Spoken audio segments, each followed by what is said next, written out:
Hi, everybody. It's Mike from Hear the Watchmen, and as you can see, we're working on the studio here. It's getting there. We got some things coming on.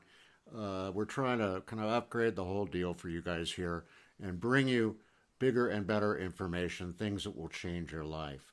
And with that in mind, this week, wars, rumors of wars, flooding, swarms of earthquakes in California.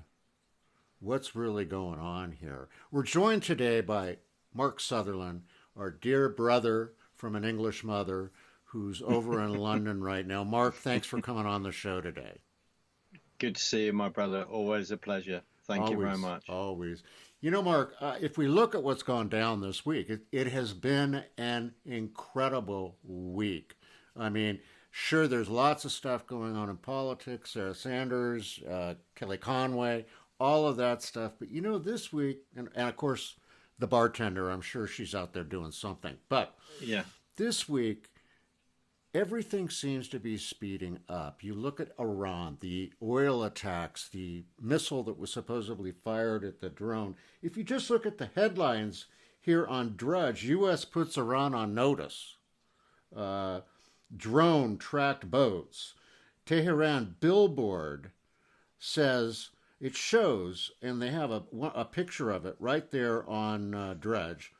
It says that we drowned them all, and shows the ships, our ships, all sinking. Pentagon's getting ready. What's that mean? We've got the Gulf states boost oil security here on our coast. They're concerned. Uh, the hackers. Now, this is truly frightening. The hackers who took down the Saudi oil site are been caught probing the U.S. power grid. Now, all of that going on. At the same time, Mark, the Mississippi River this week was at all-time highs. They talked about stopping barge traffic up and down it. Derek Gilbert over at Skywatch TV did a wonderful in-depth report about it. But what people don't realize, if you stop that barge traffic, it will truly affect the U.S. economy. One barge going up and down there takes as much as 1,000 semi trailers. And if the barges go down, we don't have the truck drivers. There's a truck driver shortage here in the States right now. Add on top of that, Mark, in California, we had a swarm of earthquakes. Now, I guess what I'm trying to look at today for you and I to talk about, if we can get our hands around it, are these just events that are happening? And there's plenty going on your side of the pond. Are they just random events that are happening, or are we watching prophecy be unveiled? You ask an amazing question, and you put me right on the spot. I mean, the big clue is behind you, where you've got here the Watchman written. We're called to, as Scripture says, we are called to look at events, look at what's happening. Jesus talked about that. There's constant look at what's happening. When will, as they said in Matthew 24, I think, Lord, when will we know of the day of your return? And he said, as in the days of Noah. So we go back scripturally to see what was going on. So people are, marrying, partying, carrying on, having a very nice time. And there's Noah building the boat for 100 years and everyone laughing at him. And then the flood came. And of course, going back to Genesis 6, where the fallen angels coming down and having sex with the earthly women, and this crossbreeding, and God going, no, I'm not happy with that. I'm not happy with other behavior that's going on. If we take that, and hear me, I'm not sitting here as a theologian, just hear me. If we take that and then look at what's going on in the world and the shaking, I think when these things, as it says, there'll always be, people say this, Mike, people say this when they don't want to face huge issues, when they turn around and go, right, okay, yes, but there'll always be wars and rumors of wars. This is how it's going to be, Mike. This is what it says. And very often people say that because they don't want to look at what is really going on. And quickly going back to what you've said about that barge on the Mississippi River, of course, stopping that barge, stopping the commerce starts to affect people's lives in a major way, that some people start to have to say, well, hold on, what is really going on at the moment? We're stopping this barge because I'm assuming we don't want the wake that we call, that's given from barges, given from boats, and then overspilling on the sides of each of the canals. Exactly the same kind of thing over here and on that river. So when things start to happen, we're looking at, in regard to what's happening in the Middle East, earthquakes, etc. If nothing else, then this does turn around and say, right, we need to go to God and say, Father, what is going on here? What are these are these particular distinctive warning signs? Things have been in play for a long, long time. And I agree with you. I totally and utterly agree with you.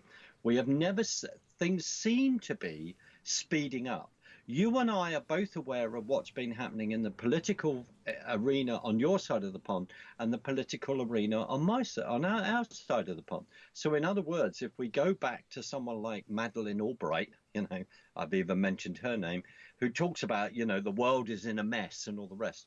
Well, yes, Madeleine, the world is in a mess. If you then create coups in Ukraine, if you then, Hillary would go and bomb the living daylights out of Libya. So that's human activity, of enemy activity, of what is going on prophetically. This is leading in a particular direction. When the President of the United States moves the embassy to Jerusalem, that's a significant thing. When we know that the foundation of Israel in 1948 is God's time clock. What am I saying without sounding as though it's waffling? I think all of these things are genuinely building up. And here's the key thing. We are asked to be, I think it's Acts 17, verse 11. Please don't send the Exocet missiles in if I've got this wrong. It talks about, as the Bereans, we are called to study the word.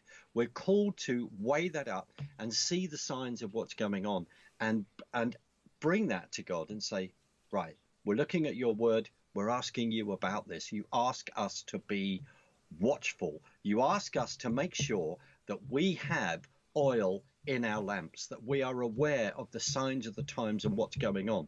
The last thing I would say at this point, and this may sound a bit of an odd thing to say, Mike, when I speak now and I'm saying these things, I feel such a huge amount of responsibility. We are not sitting here going, Jesus is going to return in the next 12 hours. I don't know. We're not saying that. We're not saying that we're going to be raptured out of here in the next 6 hours or whatever. That's in God's hands. But as Jesus talked about, when we look at the fig tree, the leaves on the fig tree, there are all of these things scripturally. We are to pay attention to what is going on around us. And you and I both know, we discuss this constantly, that we are upset. It gives us a lot. We get very distraught about it when we see many, many Christians that are not aware of what's going on. They don't seem to either care. They don't seem to want to participate in that. And also they turn around and go, well, I've got my bus ticket. It doesn't matter if the world goes to hell in a handcart and I can just carry on. Well, actually, I find that irresponsible. It does care, because we need to make sure, as our prime resources to preach the gospel, we want people to come into a living salvation with God through Christ. That is the bottom line. And the pointers and the signs of the times are pointing to the urgency of the hour like no other time. The fact that you and I have got this technology that enables us to speak, which means that the gospel can go out like no other technologically all the way around the world. We're not date setters, no way. But what we're trying to is what you're doing by putting me on the spot and asking me this question. We're trying to provoke thought into getting Christians, people that we love, to pay attention to what's going on around them. This is not a hobby. Here, the Watchman is not a hobby. It's not an add-on. This is a life and death situation. Salvation is. It is, Mark. You're absolutely right that it is, and I think that here in the United States, what I'm sensing is people are waking up faster and faster. Like I said, things are happening quicker and quicker. Groups are forming across the country, the remnant body coming together. And as you said, we do not set dates. We don't do that. mm, mm, But we're simply talking about preparing in many different mm, ways. mm, Now, mm. on your side of the pond, are you seeing a awakening within the body there, or do you think that more needs to happen there to get the word out? Speaking on a personal level, and I have the privilege at times when I'm in, you and I are having these conversations and I go on other platforms. And what I'm finding is that people will then contact me, which is an incredible, incredible privilege and gives, amazing responsibility. And I will contact those people. And there are pockets and a few people around. And that's why when I chatting to you recently when we said we want to be able to see some kind of event over here, and I believe that is going to be happening, which means that it's going to enable people to come out of the woodwork, so to speak, and meet together. If you turn around and said that within certain aspects of mainstream church, I'm I'm not part of that, but a number of people are, and there is a remnant body. However, in regard to also waking up, I think people are beginning to wake up to, particularly on our side with the fight over leaving the EU, people suddenly see that there is a major problem. There is a problem. We have a constitutional crisis. We have a group of MPs that are not respecting the democratic vote. As I say, you are a constitutional republic, we are a democracy, and they are not respecting that.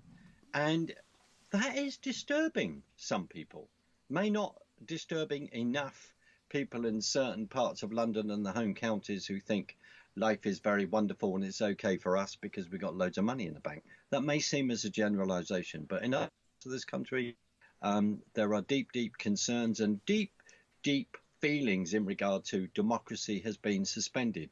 That starts to get people to think about who is actually running the country, what is actually going on, and then there is an opportunity, if some of us are around, to actually point people in the right direction, to say that there is a prophetic unfolding, to actually turn around and go, look, whether you believe it or not, I think we're raving nutcases. The European Union is, period, a leg of global governance. If you think we're raving mad, then look up, Herbert Walker Bush's speech in 1992, where it talks about, we have an opportunity to create a new world order. I nearly did a very bad American accent of him. But this is, in other words, the information, Mike, you and I discussed this. There has never been such a time when there's been so much information out there. And I think certain people are quietly beginning to connect a few things and put that information together. Whatever's going on, say, whatever certain people's feelings are in regard to our fight over the EU, my biggest concern, what it's actually shown, and I've talked about this for a number of months, your swamp has been revealed. Our swamp is severely being revealed. And what we're finding is that the swamp are trying to fight back and not be revealed at all. There's a lot of fake news. There's a lot of smoke and mirrors going on. So that, on the other hand, is another positive thing, Mike, because the truth will always stand and the truth always will come out, whether people like it or not. And our countries are joined in this scandal. We are joined in this scandal of the Clinton DNC spying on the Trump campaign. We are joined because of Christopher Steele. We're joined because of MI5, MI6, GCHQ. That is coming out. We're not saying this as natters of conspiracy theories. This is all coming out. When you and I were discussing the fact that AG Barr's arm is now reaching across the Atlantic and touching Christopher Steele's collar. This is the truth of it. So if people want to turn off the mainstream news, BBC, ITV, Channel 4, and go independently, the information is out there. And we have to be so discerning, so disseminating of that information. But it's out there like no other time. So quickly going back to asking your question, I think people are, with certain observations I make, say seeing on social media, I think people are waking up. People are deeply concerned. You know, if 17,410,753 people, with a majority of over a million, vote to leave the EU, you've got 17.4 million people that are concerned that the democracy has been suspended, and we see the playing out within the elites that's going on. I'm not just saying that as hyperbole, hoping that people are waking up. I genuinely think they are. But unfortunately, the certain guidance from mainstream church and stuff like that is not there. So this is going to be very interesting how this plays out over the coming weeks and months, frankly. And we, as you know, we've got an important date on October the 31st, which is that's it. We have to leave. We are going to be leaving, period. We're also presently, and we'll come to that in a minute, presently electing a new leader of the Conservative Party who, by being the leader at this present time, will then instantly become the Prime Minister of this country. I mean, again, you look at how much stuff is happening there, Mark, how quickly it's all unfolding. I mean, it will be October 31st before we know it. I mean, it's just how fast these things come around.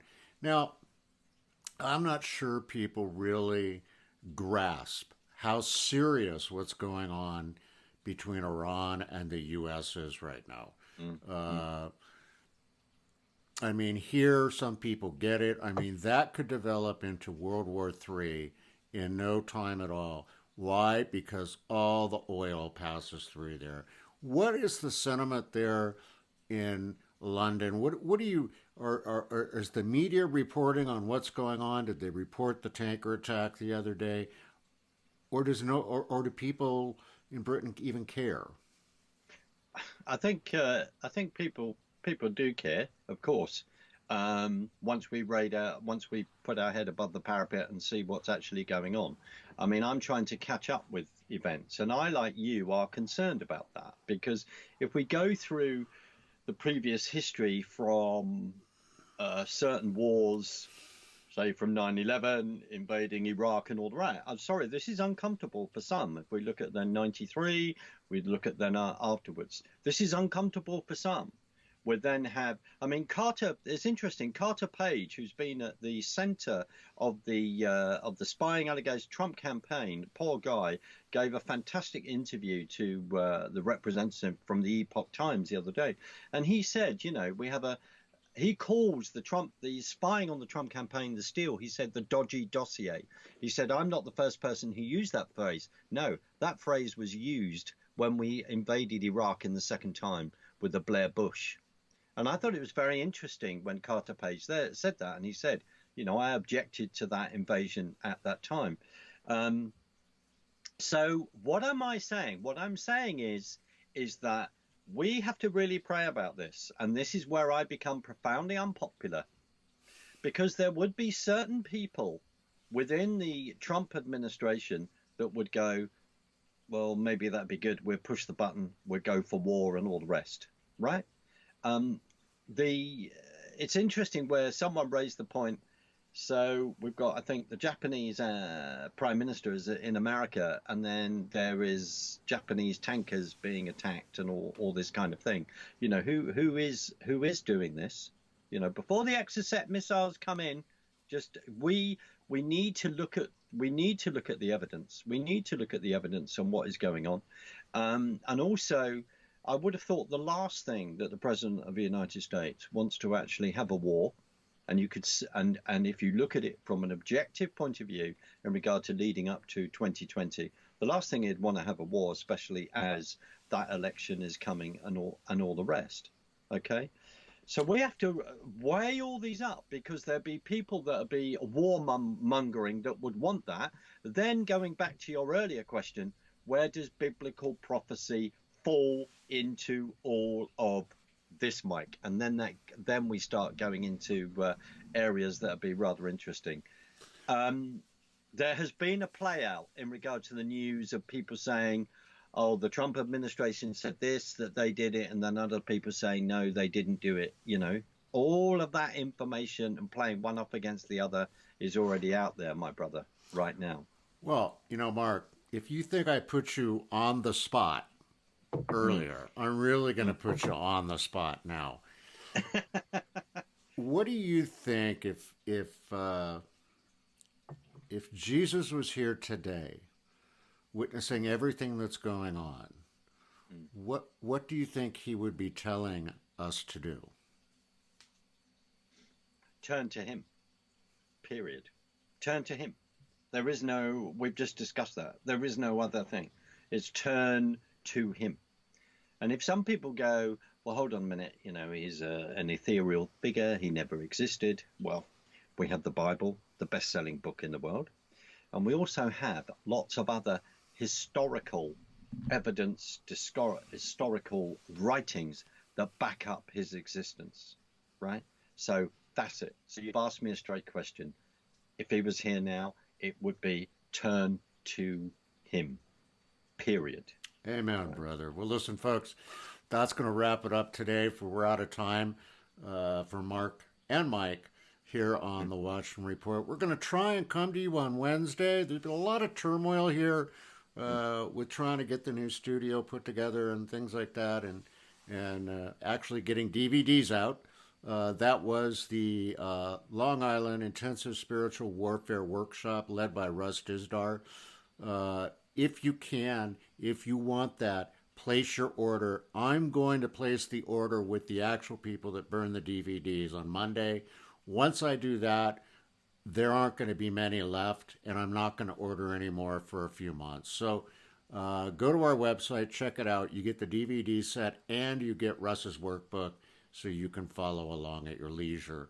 Also, if you want to be a part of what's going on, you want to be a part of the movement of Hear the Watchman, come on out to Orange County, California in October. Go to our website. It's right there when we're going to be there. The lineup of speakers, I'm not going to go through all of it right now, is off the hook, crazy great. New speakers, old speakers. Paul McGuire's back. Gon Shimura is coming this time. Just some new people. Troy Anderson. Some new people are going to be there. It's going to be an amazing conference. Get busy. HearTheWatchman.com. Get your tickets today. Again, Mark, thank you for joining us today on, I guess it's Saturday evening there. Yeah, it is. Thank you, my brother. It is Saturday evening, and hopefully we get sorted out. It'd be great to see you Wednesday, if not after. All right. All right. God bless everybody. Remember, like we always say here on the Watchman's Report, nothing you can't do with Jesus in your heart, except nothing at all. Get out there, get busy, activate your faith. We'll see you next time here on the Watchman's Report.